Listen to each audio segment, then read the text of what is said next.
Wandering around the vast great halls, with these big machines towering over you, it's easy to get blown away in their stories. Record breakers, pioneers, and world leaders in engineering.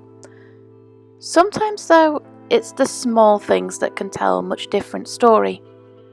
One such example is a simple little ashtray tucked away in the warehouse.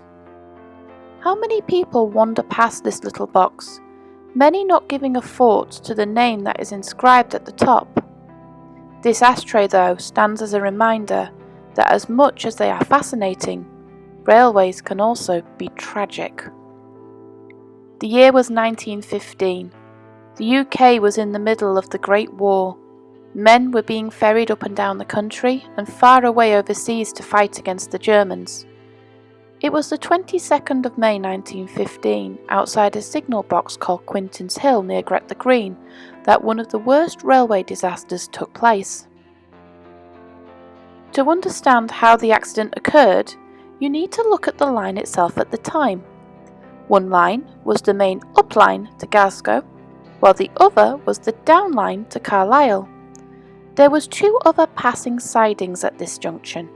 All of this was controlled by a signalman in a single signal box. Responsibility for the signal box rested with a gentleman called Alexander Thorburn. There was always one signalman inside that box at any time.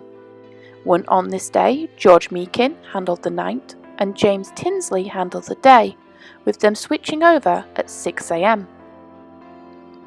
On the day of the disaster, the express running from London to Edinburgh and the express running from Edinburgh to London were both late. There was also a local service that ran from Carlisle to Beatock, which also ran on the same lines.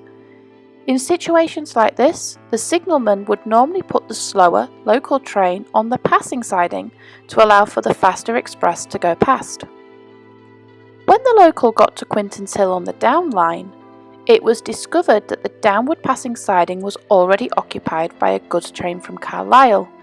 There was also 2 other trains that were due to pass through, a freight train of empty coal wagons and a special troop train. As the downline passing was already occupied, Meakin decided to shunt the local train onto the up line. The coal train was also stood on the up line, waiting for the Quintinshill signal to move. Meakin decided that once the local train had crossed onto the up line, he allowed for the coal wagon to go onto the up line to the passing siding. This meant that 3 lines were now blocked. On board the now stopped local train, Tinsley arrived to take over from Meakin, and it was then that both guards from both freight trains joined him in the signal box. They were all happily talking about the war effort. The Kirkpatrick box then offered the southbound troop train to Quintinshill, and Tinsley accepted. At the same time, he was offered the down express train from Gretna Junction, and it was then he received a knock on the door from the fireman of the local train. Tinsley passed his pen to him to make notes of the train without checking or looking up to see who he was. Suddenly, he realised his mistake and looked on in horror as the troop train collided head-on with his now forgotten local. A few minutes later, further carnage was added as the down express collided with the now derailed local train. To understand what happened next, you need to understand how the carriages on the troop train were assembled. The carriages had old wooden bodies and wooden frames, and they carried gaslit lights. These were old, obsolete railway stock, but were put into service following increased demand due to the war effort. Frames offered little to no crash resistance protection, and the gas was stored underneath tanks underneath the troops' feet. The collision was so fierce that these tanks ruptured, and the now escaping gas mixed with the 2 fires of the 2 engines and created a huge fire that ripped through 15 of the 21 carriages. By sheer chance that the last 6 carriages on the train had broken away and rolled back down the track. This undoubtedly saved the lives of the troops that were inside there. The fire also spread to the first 4 coaches of the express train, as well as to the goods wagons on both sidings. Such was the intensity of the fire that many men were killed instantly. Some were trapped in the burning rubble. There were rumours for years that some soldiers performed mercy killings on their own brothers, knowing that they would never survive the intensity of the heat.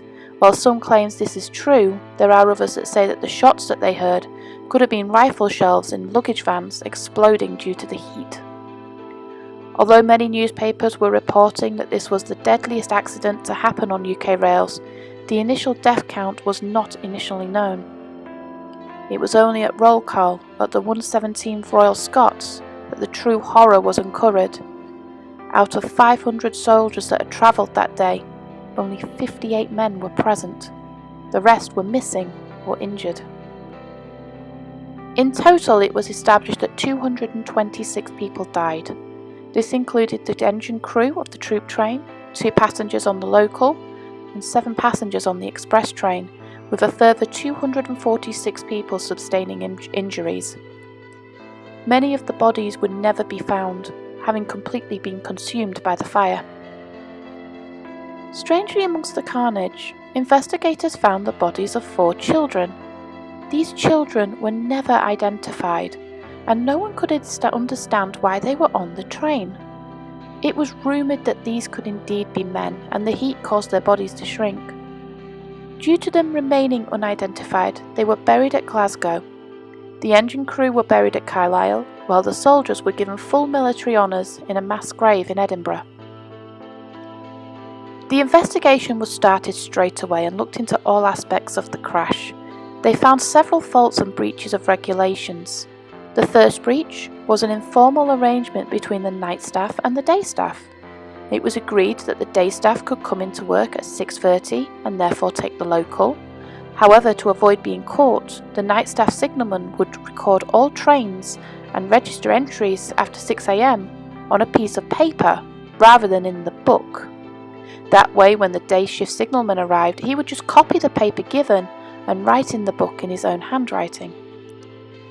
Because of the time of the collision was early morning, this could have meant Tinsley could have been distracted as he copied the book to update the register.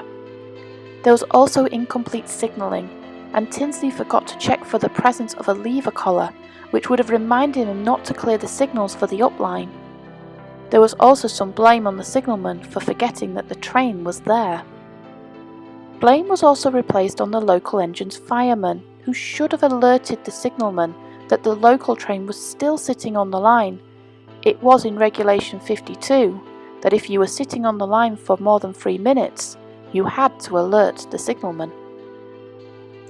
A lot of blame was placed on the signalman at the time, and many people felt that this was only part of the story, and I have to agree. If this incident had happened today, not only would we have looked at the signalman, but we would also looked at how this fire spread so quickly. If this happened, then blame would have also been placed on the obsolete carriages and the fact that they were using gas lighting. Many people to this day feel that the railway company and the government were also at fault, and that the signalman and fireman were scapegoats. This was further compounded that after their prison sentence, all 3 went back to work on the railway. This little ashtray is one of the rare remains from that accident. It was made by Thomas Henry Barnfeather Smith and currently sits in the warehouse on one of the many racks. Stands today as a small reminder of those who were lost.